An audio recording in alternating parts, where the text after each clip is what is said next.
On this edition of Good Day DePaul, Migrants, Chicago is still dealing with this continuing crisis. Religion. It's a major factor in the Republican presidential campaign. In Demonthon, it once again helps the kids at Lurie Children's Hospital, Dime Hana Lopez. And I'm Lena Gebhardt, and this is Good Day DePaul.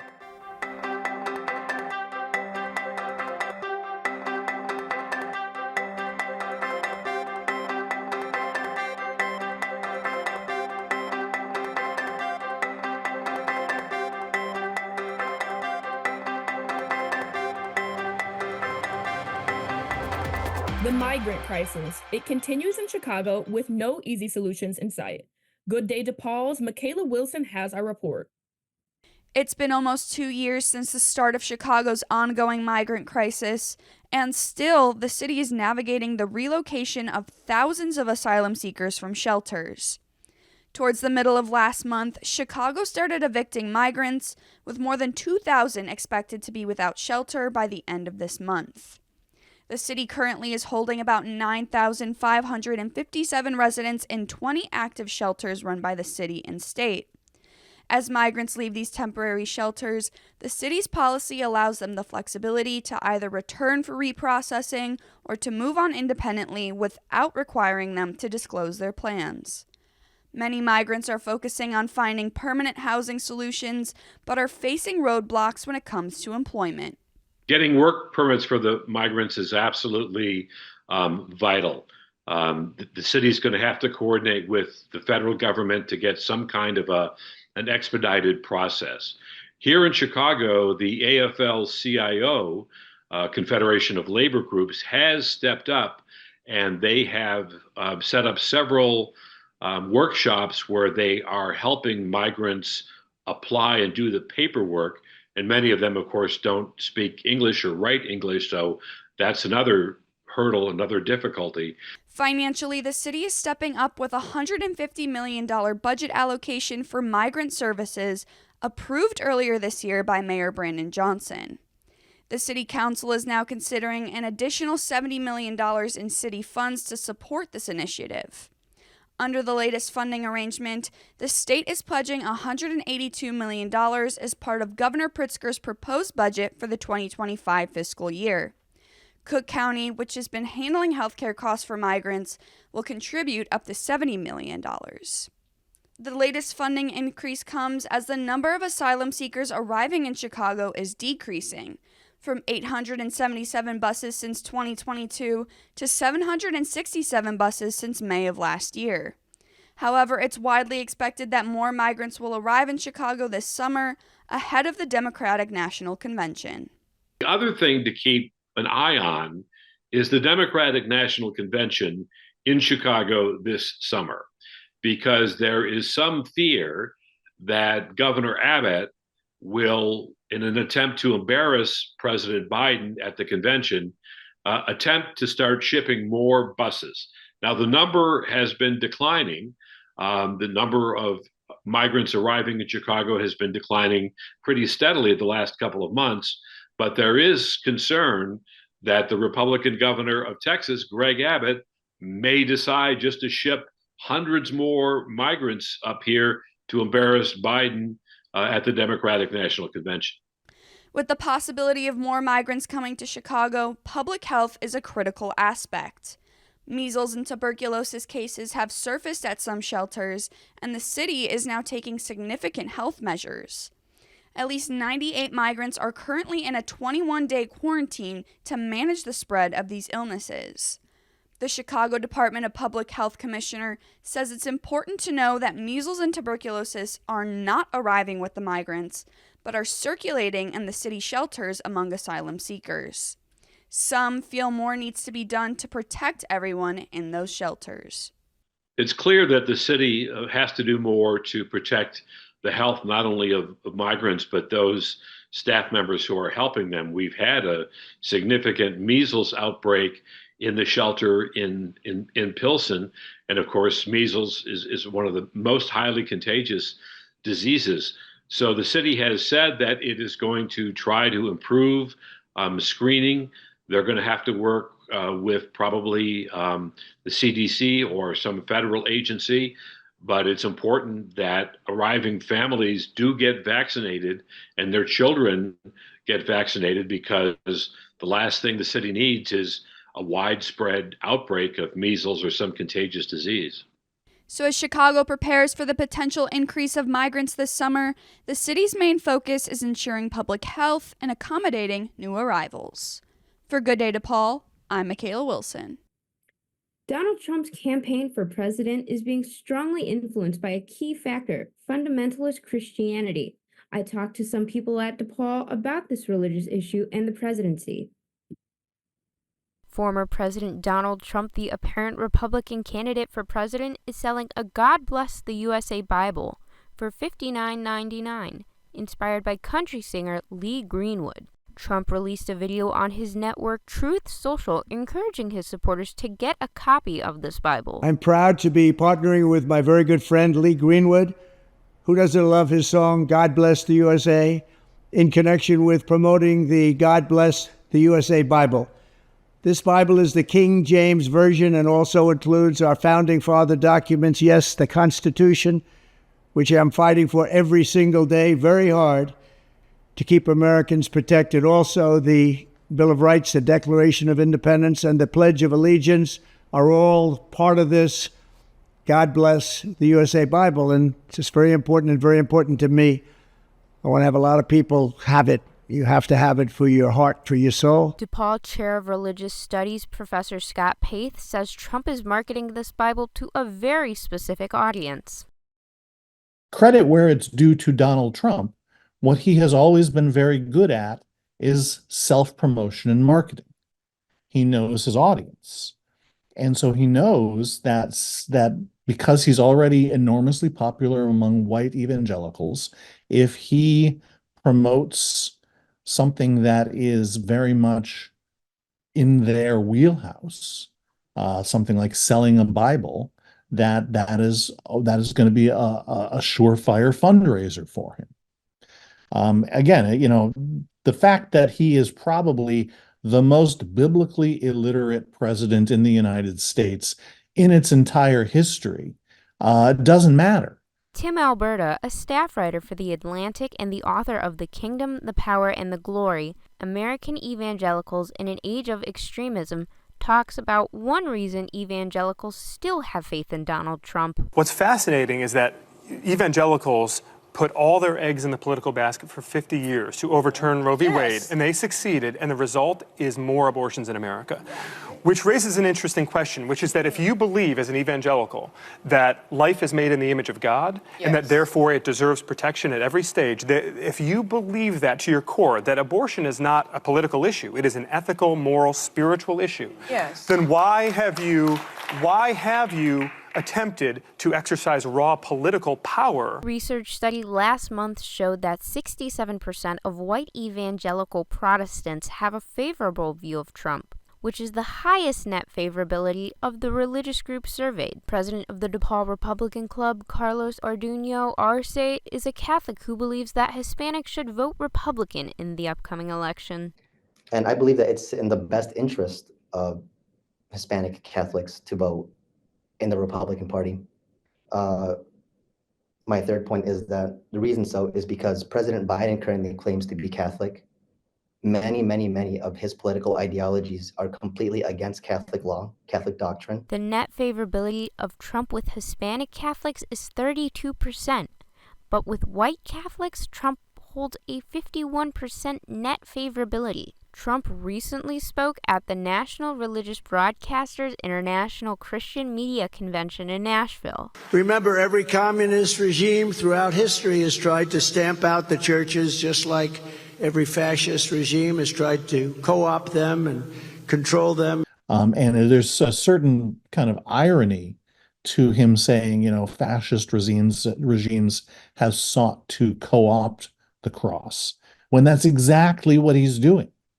So when he says, well, no one's going to touch the cross of Christ under a Trump administration, that's what he's doing. He's co-opting the cross of Christ for if you don't like the word fascist, let's at least use the word right-wing authoritarian agenda. Religion. It's an important factor in American politics, a factor that could play a major role in the November election. For Good Day DePaul, I'm Hannah Lopez. There's something different now when people call the DePaul switchboard and hope to get help from an operator. They get a message telling them there are no agents available to take their call. But the reality is there are no phone agents even working at DePaul anymore. The university says the longtime phone operator who worked on the IS help desk passed away last year and has not been replaced. So now when you call the main number, all you get is a recorded announcement. A university spokesperson says most callers use the phone menu options to reach the department they need. But that spokesperson says that since some callers may still be trying to reach an operator, Information Services will look into updating that option. DePaul has issued more information about its new student health insurance plan. Students will be covered by that plan beginning September 1st. The coverage will last until August 31st of next year. Students must enroll in this plan unless they opt out by providing proof that they're covered by another health insurance plan. If students do opt out, they must do it between May 15th and September 20th. The fee for DePaul's health insurance will be included on the tuition bill that students receive each quarter. It's one of the biggest events of the year at DePaul, Demonthon, the university's 24-hour dance marathon. I was there this year and got to see how DePaul students were helping the kids at Lurie Children's Hospital. Demonthon. One of the many ways DePaul students can give back. Demonthon is a year-long fundraising organization benefiting Anne and Robert H. Lurie Children's Hospital in Chicago. Each spring, Demonthon celebrates their work with The Big Event. The Big Event is DePaul's annual celebration of all the fun, support, and awareness Demonthon's been able to raise for Lurie's Children's Hospital and children with pediatric illness. It's a celebration filled with dancing, music, and a lot of love. The Big Event features a 10-hour-long dance marathon, fundraising, and more, and some of the families of the children are there as well. Amadeo Castillo's family spoke on his behalf. Amadeo was treated at the best hospital. He wanted kids to know, don't give up. He always wanted to help the other kids, He wanted to be an oncologist. And we supported him 100%, and that's why we're here. Spirits were high throughout the event. Some danced in honor of someone they loved and the care Lurie's Children's Hospital was able to provide for them. Our why for today is our sister mainly. The team at Anne Lurie did everything they could to give us more time, but she needed to be at peace. We're kind of living proof of it. All the fundraising that they do, we were one-on-one doing all the bingo nights, all the fun activities that Lurie has to offer is all through the fundraising here in Demonthon. So we're very fortunate to be able to play with these games and win all these prizes and keep the kids happy. At the end of the evening, they revealed the sum of all their hard work and fundraising. 10, 9, 8, 7, 6, 5, 4, 3, 2, 1.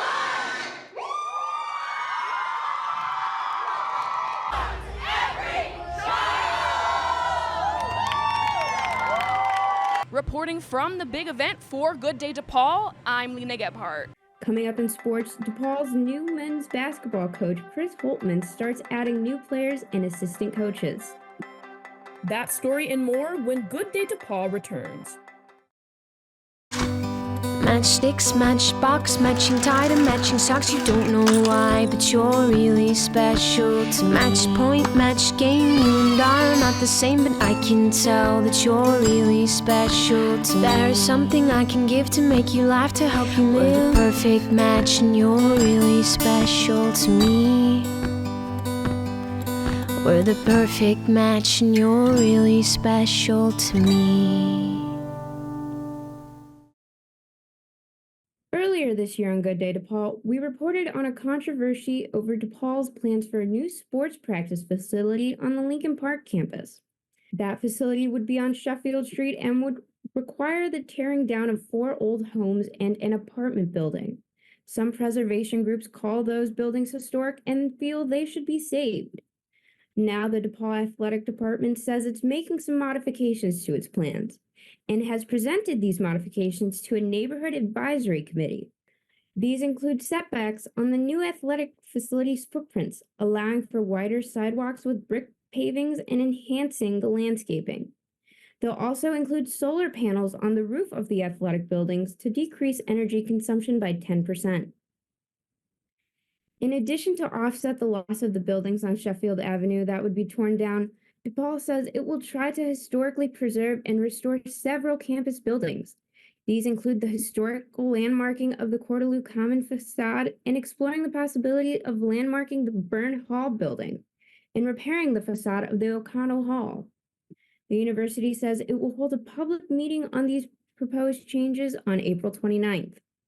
Samantha Davis is here now with Good Day DePaul Sports. Hey, Samantha. Thanks, Lena. The DePaul men's basketball program is being rebuilt from the ground up. The new coach, Chris Holtman, is now at the helm and is bringing in almost an entirely different staff and roster. Good Day DePaul's Max Raymond has the story. What a great day to be a Blue Demon. Today, after a 50-day search, we are here to officially welcome Chris Holtman to the DePaul family as our new men's basketball head coach. After a disappointing tenure as the head coach of the DePaul's men's basketball program, Tony Stubblefield was let go, and in his place is Chris Holtman. After 7 years as the head coach at Ohio State, Holtman takes over the DePaul program that's had little success in recent years. Introduced at a press conference last month, Holtman touched on how since arriving, he and his staff have already hit the ground running. We're hard at work right now. I have a staff member here, Jack Owens, who we are hard at work putting together the kind of team, staff, and program, and really hitting the ground running. We want this program to be something that all of you who care about this university and this place take great pride in. And we are hard at work making that happen. The Blue Demons are coming off a 3-29 season, and we're 0-20 in Big East Conference play. The roster has already seen plenty of turnover, with every remaining player from this year's roster either graduating or entering the transfer portal. As of now, everyone who's left the roster has yet to find a new home and is still in the portal. Holtman has been busy recruiting, already landing 6 transfers: NJ Benson, Troy D'Amico, CJ Gunn, Jacob Myers, Isaiah Rivera, and David Thomas. Benson just finished his sophomore season at Missouri State, averaging 8.6 points, 7.9 rebounds, and 1.6 blocks. He has 2 years of eligibility remaining. D'Amico just finished his 3rd season at Southern Illinois, averaging 9.3 points, 3.7 rebounds, and 2.6 assists per game. Gunn spent the last 2 seasons at Indiana, averaging 3.9 points, while shooting over 34% from deep this past year. Myers just finished his true freshman season at Coastal Carolina, averaging 15.8 points and 5.8 rebounds while shooting over 40% from deep. Rivera arrives at DePaul with 1 year of eligibility left after spending last year at UIC. He led the team in scoring, averaging 14.7 points while adding 4.2 rebounds and 1 steal. And Thomas just finished his freshman year at Mercer, averaging 11 points, 2.4 rebounds, and 2.3 assists. He has 3 years of eligibility remaining. At the press conference, Holtman touched on his coaching style and what fans can expect to see for next season. We've had a really highly efficient offense, throughout our time at Butler and at Ohio State. That's kind of what I think is probably statistically the thing that would be most striking is we've had really highly efficient offenses. Top 15, top 20, a couple years, top 5 offenses in efficiency. I think our team has always been, when we've been at our best right now, we've had really good versatility, versatile pieces, and we've had a team that's really had a togetherness in how they played on both ends, and that's certainly what I hope we'll see right away in this program. When he hasn't been recruiting players from the transfer portal, Holtman has been busy rounding out his coaching staff. Recently, he retained assistant coach Paris Parham and hired John McCausland as director of basketball operations and Tyler Hicks as director of men's basketball recruiting. They joined Brian Mullins and Jack Owens, who were both recently hired as assistant coaches. So far, Parham is the only coach remaining from last year's staff. For Good Day DePaul, I'm Max Raymond. The question now is, how are DePaul fans reacting to the new coach and his new team? The Blue Demons haven't had a postseason appearance since 2007 under Jerry Wainwright. Good Day DePaul's Audit Demonthon looked into what fans are thinking. We are hard at work putting together the kind of team, staff, and program and really hitting the ground running. We want this program to be something that all of you who care about this university and this place take great pride in. DePaul's search for a new men's basketball coach came to an end on March 15th as the Blue Demons announced the hiring of Chris Holtman. Some Blue Demon fans and media members are optimistic about Holtman given his successful stints at Butler and Ohio State. Yeah, I thought Holtman was a great hire for DePaul because of where the state of the program was. Because, a team that only wins 3 games all season, didn't really have a lot of NIL money, coming off literally one of the worst seasons in college basketball history, not even in school history. So it was a great hire because you weren't going to get a mid-major coach like a Josh Schertz, who was the head coach at Indiana State. You needed some guy who's done it before. Holtman, a 3-time coach of the year. He's won it in the Big Ten. He's won it in the Big East with Butler. He knows the conference really well. So I thought this was a really good hire. Holtman has already started filling out his staff with coaches he's worked with before.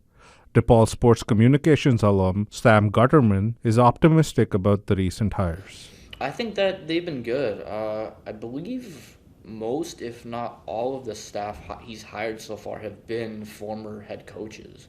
So I think that that's a big component to that, and getting a lot of guys who have been in the same seat as him. And obviously Chris has been in that head coaching seat itself for longer than any of his other guys with him, but I think that he's really developed a staff that knows how to recruit players, knows how to develop players, which obviously is really the main key now in college basketball these days.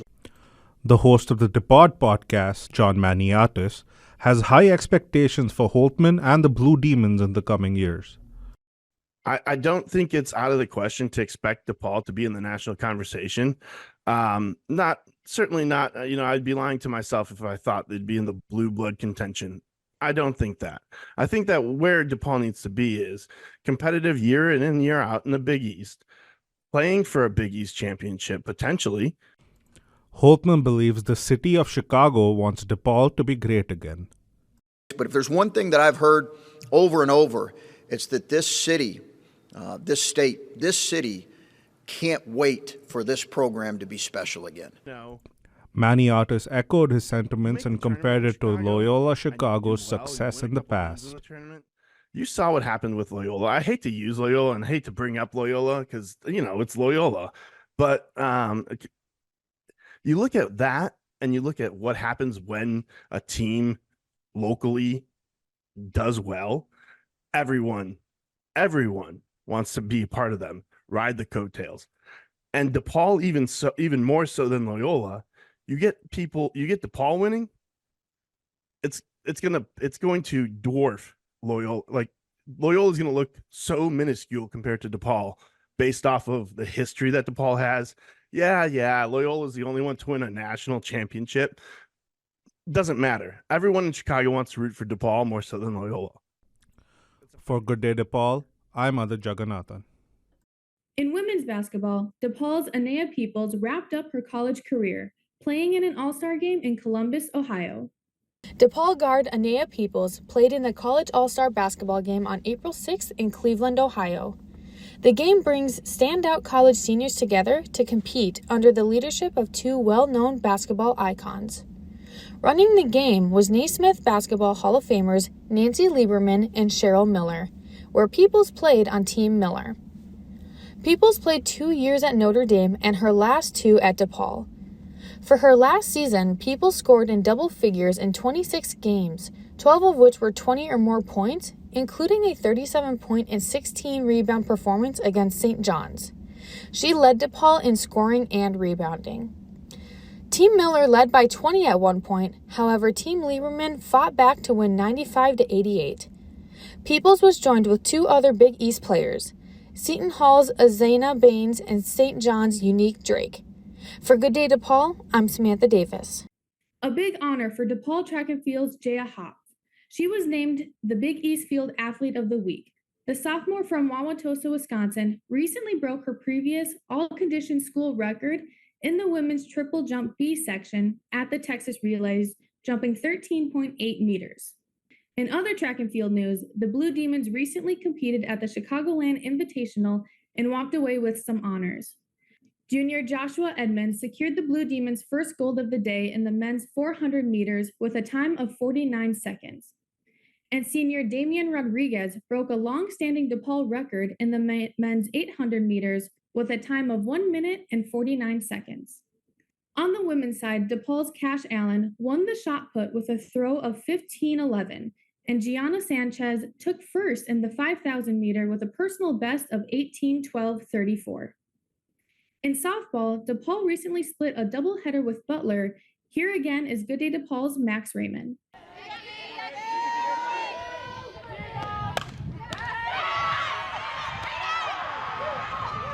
In the first game of a doubleheader against Butler, Katie Pierce took the mound for DePaul. After getting 2 quick outs, she allowed a solo homer to third baseman Ella White, but then quickly retired the next hitter to get out of the inning. In the bottom of the first with 1 out, DePaul started the rally. Brooks Wick, Brooke Johnson, Riley Poole, Carly Alvers, and Ava Paganis all consecutively singled to give DePaul a 3-1 lead. Pitching with the lead, Pierce was able to weave herself in and out of trouble, escaping jams in the top of the 2nd, 3rd, and 5th to keep it a 3-1 game. Unfortunately, Pierce was unable to close out the game, allowing a run in the 6th and 7th inning. Despite this, she stayed in the game, pitching back-to-back scoreless innings in the 8th and 9th. In the bottom of the 9th, the Blue Demons offense, which had been stifled since the first, was able to walk it off thanks to a Bibiana Rodriguez single up the middle, which scored Abby Pucci. In the second game, Bella Naiji was the starting pitcher for DePaul, throwing a scoreless first inning. In the second, Butler took a 2-0 lead on a solo homer by Tegan O'Reilly and a sacrifice fly by Sydney Gardner. Entering the 6th inning, Butler had stretched their lead to 5-0, but the Blue Demons remained unfazed. Brooke Johnson got DePaul on the board with an RBI single, and then later in the inning, Ava Paganis cut the lead to 1, crushing a 3-run homer, her first of the season. Butler added an insurance run in the top of the 7th to make it 6-4, but for the second inning in a row, DePaul began to rally. Paganis came through once again, tying the game on a 2-run double. But DePaul was unable to walk it off, and ended up losing in the 9th inning 7-6. Afterwards, Game 1 pitcher Katie Pierce touched on DePaul's performance. I'm not really a strikeout pitcher. I'm more of a contact pitcher, and I know my defense is the most important part of my game. So I'm going to induce a lot of grounders and weak contact. I knew that this is a very good offensive team, and in order to keep my team in the game, I just needed to get those grounders and weak contact. When discussing the second game, DePaul head coach Tracy Addick-Zins touched on how her team was able to mentally recover and overcome the 5-run deficit. I said, we look a little defeated right now. We need to figure out how to continue to stay invested and stay engaged in the game, and because I'm like, the game's not over. Like we have a lot of opportunity, and again, I think the bottom of our lineup and our pinch hitters did a really good job today of putting us in good positions. So I just told them that if they want it, we got to be more invested, and we have to be more intentional about what we're doing at the plate. Following the doubleheader, the Blue Demons were 3-11 in conference play and facing an uphill battle to make it to the Big East tournament. For Good Day DePaul, I'm Max Raymond. DePaul women's tennis team continues to find success this season, and with that comes honors. The Blue Demons' Greta Carbone and Hannah Smith were named the Big East Doubles Team of the Week. Carbone and Smith are 10-4 this season. And a homecoming for former DePaul soccer star Sarah Gordon. Sarah is now a defender with the Los Angeles Angel City in the National Women's Soccer League. She was here for a match with the Chicago Red Stars. I was on the field for that game and talked to Sarah afterwards. A player who's devoted a lot of time to Chicago, Sarah Gordon, is returning to play her former team, the Chicago Red Stars, tonight at SeatGeek Stadium. Gordon played with the club from 2016 to 2021 before being traded to the Los Angeles Angel City FC in 2022. Gordon also played soccer at DePaul University before going pro and is originally from just outside the city in suburban Elk Grove Village. Gordon, now 31 years old, is a defensive player and was named Chicago's first Iron Woman after playing every minute in the 2021 season. She also was a nominee for the 2021 Best Defensive Player in the WSL. During her time as a Blue Demon, Gordon was selected 3 times to the Big East All-Academic Team and made the All-Big East first team her senior year after playing in all of DePaul's matches. It's always really special to come back here. I spent 29 years of my life in and around Chicago, and I've always, I'm really proud of being from the city, and it's really special to me. So coming back, it's always a little bit emotional and makes me reflect on my journey, but it's just great to get out there and play in front of friends and family. Just a few weeks into training after she was traded to Angel City in 2022, Gordon sustained a season-ending knee injury that required surgery. She didn't see the field at all that year. The injury came at a peak in her career, however, she returned to play last year and so far the beginning of this season. We had a rough first few games and we didn't get the results that we wanted, but we were really just waiting for one game to kind of turn around the momentum, and we really feel like that was tonight. Gordon is also a mom to Caden, who she gave birth to in 2014 during her time at DePaul. Although she had to miss the field for an entire season, Gordon told the Los Angeles Times last year that there was a blessing in the injury. "I had more time to spend with my family. I had more time to devote to my son. I also had more time to work on my mental health, to work on the mental parts of the game, and to recover my body. Not just my knee, but my entire body, which has been playing professionally for a long time." It's an impossible thing to balance. When I'm giving to one, the other is not getting my attention. But I'm just, so happy to have a son who supports me and has supported me for the past 10 years, starting when I was at DePaul playing soccer. And he understands, what I do and why I do it. And I just always think the more I can give into myself, the more of, a role model and fulfilled person I am for my son. Angel City defeated the Red Stars 1-0, marking their first victory of the season and handing Chicago their first loss. Gordon played all 90 minutes of the match. For Good Day DePaul, I'm Samantha Davis. And that's sports. Lena and Hannah. Thanks, Samantha. Coming up on Good Day DePaul, a big gift to the university. And the lineup is out for this summer's Lollapalooza. The details when Good Day DePaul returns. Today, the heroes that fight day in and day out on the front lines. Those who are there, innovating in real time, saving lives and answering the call to care in times of crisis. American nurses. Nurses who have been there for each and every one of us in times of crisis for more than 150 years. Nurses are the pillar of strength and the foundation of healthcare and life itself. Nurses are there the day we are born. They are there when your family is in crisis, and they are there in the end. In confronting the most catastrophic health crisis in modern history, we must remember our American nurse heroes need our support as much as we need them. To show our gratitude for their courage and ensure they receive the critical education and support services they need, donate to the Coronavirus Response Fund for Nurses today, in honor of your American nurse hero. President Biden has a new plan for paying off the student loans of millions of people. The White House says the plan would cut the loan debt for about 23 million people. More than 4 million of those people would no longer have any student loan debt at all. Another 10 million would have their debt cut by $5,000 or more. But these cuts won't go into effect immediately. The earliest some of them will happen is this coming fall, and the legal challenges from Republicans could hold them up even longer. A major donation to DePaul. It comes from Mary Robinson, the former president of Ireland. President Robinson gave the university a collection of rare works of Irish literature. Robinson was the first woman president of Ireland. She was also a former United Nations High Commissioner. It's now out. Lollapalooza has announced the lineup for this year's festival. The big event will run from August 1st to the 4th at Grant Park. The headliners include SZA, Blink-182, and Hozier. It will also feature 170 bands on 8 stages. That's all for this week's edition of Good Day DePaul. You can keep up with us by visiting our Vimeo channel at Good Day DePaul or by going to goodday.depaul.edu. And be sure to check us out on Facebook. And if you have any news tips, message us through the Good Day DePaul social media channel. Thanks for watching. I'm Hannah Lopez. And I'm Lena Gebhardt. Have a good day, DePaul.